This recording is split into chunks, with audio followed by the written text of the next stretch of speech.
안녕하세요. 저는 일본에서 약 1년 동안 선교의 시간을 보내고 돌아온 박이슬 청년입니다. 그동안 하나님께서 제 삶 가운데 어떻게 일하셨는지 그 은혜를 함께 나누고자 이 자리에 섰습니다. 일본은 기독교 인구가 1%도 되지 않는 여전히 복음이 많이 전해지지 않은 선교지입니다. 그래서 한 사람 한 사람을 향한 섬김이 매우 중요한 곳이었습니다. 제가 섬겼던 동경 비바체 교회와 SFC 동경 지부에서는 약 10년 동안 일본 대지진과 코로나 그리고 선교사님의 건강 문제로 선교를 내려놓는 것까지 고민하고 계셨습니다. 그러나 하나님께서 그 시기에 저를 포함한 3명의 단기 선교사를 보내주셨고 이를 통해 다시 한번 힘을 내어 사역을 이어가게 되었습니다. 이제 그 가운데 제가 일본에서 어떤 시간을 보냈는지 간단히 나누도록 하겠습니다. 먼저 교회 공동체 안에서 다양한 역할로 섬기게 되었습니다. 청년 목장의 목자로서 공동체를 돌보는 역할을 하였고 주일과 수요 예배 반주를 하였습니다. 교회에 반주를 할 사람이 없어서 늘 사모님께서 힘들어하셨는데 제가 한국으로 돌아갔을 때를 대비하여 2명의 청년과 1명의 초등학생에게 반주를 가르쳐주는 일도 하였습니다.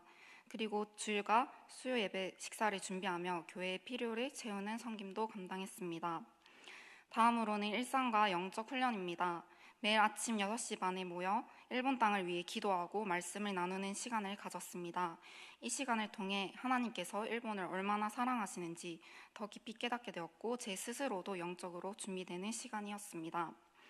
다음으로 전도와 땅밟기 기도입니다. 캠퍼스와 거리에서 물티슈와 마스크팩을 나누며 전도를 했고 많은 분들을 직접 만나는 시간을 가졌습니다.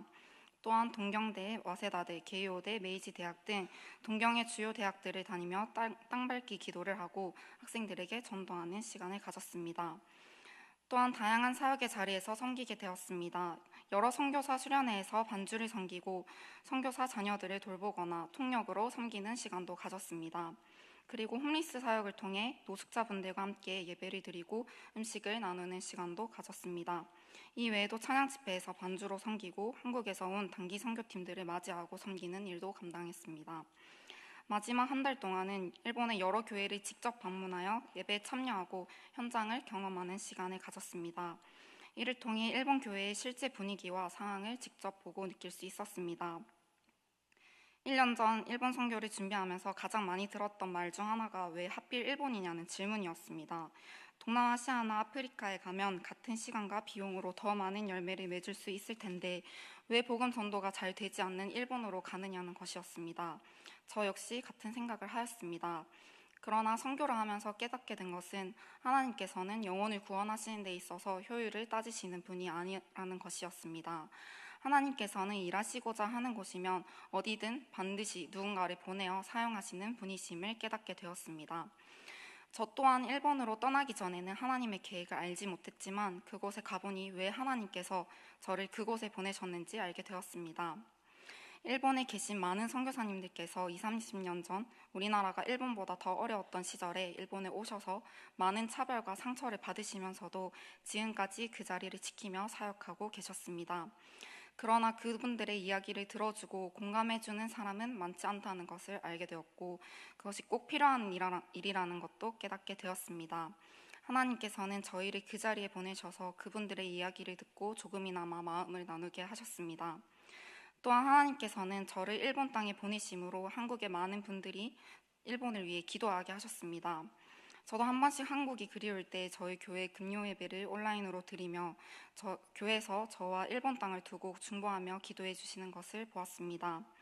뿐만 아니라 제 주변의 많은 분들이 제가 일본에 가게 되면서 일본을 생각하게 되었고 함께 기도도 정말 많이 해주셨습니다. 하나님께서는 한국에 있는 많은 사람들이 일본을 위해 기도하도록 하시는데 저를 사용하셨음을 느끼게 되었습니다.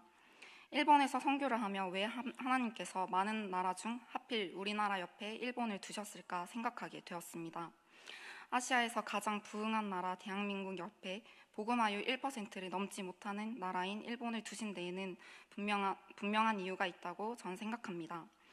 저는 일본 땅에서 하나님께서 일본의 영적 부흥과 영혼 구원을 우리 대한민국에게 맡기셨다는 확신이 들었습니다. 지금도 선교 현장에서는 많은 한국 선교사님들이 일본의 부흥을 위해 애쓰며 사역하고 계십니다. 그분들은 일본이 좋아서가 아닌 니느웨로 가는 요나와 같은 마음으로 가셨지만 하나님께서는 그런 그들을 통해 계속해서 일하고 계십니다. 여러분도 일본 땅을 위해 선교사님들을 위해 생각나실 때마다 함께 기도해 주시면 감사하겠습니다. 마지막으로 기도와 후원으로 함께 해주신 성도님들께 진심으로 감사드립니다.